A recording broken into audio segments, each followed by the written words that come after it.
दुर्गमावळा प्रतिष्ठानच्या वतीनं किल्ले रांगणा गडावर मान्सून ट्रेकचं आयोजन करण्यात आलं होतं। या ट्रेकला दुर्गप्रेमींचा उत्स्फूर्त प्रतिसाद लाभला।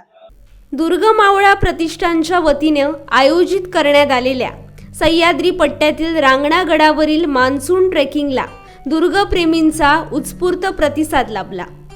यावेळी दुर्गप्रेमींनी निरीक्षण कौशल्यासह फोटोग्राफीचाही आनंद घेतला। ट्रेकिंग सोबत या गडावर वृक्षारोपण करून पर्यावरणाचे संवर्धनही साधण्यात आलं। या मान्सून ट्रेकिंगमध्ये अवघ्या 3.5 वर्षाच्या चिमुकल्यापासून आबाल वृद्धांनी सहभाग घेतला। पाऊस आला म्हणजे निसर्गाला नवी पालवीच येते। आकाशातील ढगांची गर्दी, गडकिल्ले, डोंगर रांगा यांचं हिरवगार रूप, ओथंबून वाहणारे धबधबे, गारवा देणारा वारा असे आल्हाददायक वातावरण सर्वांचंच मन प्रसन्न करतं। सर्वत्र वेगळीच टवटवीत हिरवळीसह रस्त्यांवर, पायवाटांवर पावसाचं पाणी खळखळून वाहतं। झाडांवर ओलसर गारवा जाणवत असतो। त्यामुळे अशा निसर्ग संपन्न ठिकाणी ट्रेकिंग करणं मनाला आल्हाददायक ठरतं। दुर्गमावळा प्रतिष्ठानचे कोकण विभाग अध्यक्ष तथा मान्सून ट्रेकिंगचे अनुभवी अभ्यासक गणेश नाईक यांच्या मार्गदर्शनाखाली सर्व दुर्गवीरांनी रांगणा गडावरील पावसाळ्यातील ट्रेकिंगचा मनमुराद आनंद घेतला।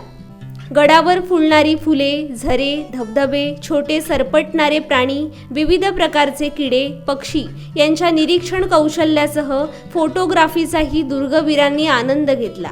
निसर्ग स्वच्छ ठेवणं ही सर्वांची जबाबदारी असल्यामुळे ट्रेकवरील सर्वांनी ट्रेक दरम्यान गडावर कचरा न करता प्लास्टिक कचरा परतीच्या प्रवासात सोबत घेतला। पावसाळ्यात डोंगर दऱ्या, गड किल्ले व जंगलातील ट्रेकिंगमुळे मनाला ताजेतवानेपणा वाटतो। शरीराच्या सर्व भागाचा उत्तम व्यायाम होतो। ट्रेकिंगमुळे रोजच्या धकाधकीपासून विरंगुळा मिळण्यासह कामाच्या ताणापासून दूर राहून मानसिक विश्रांती मिळते।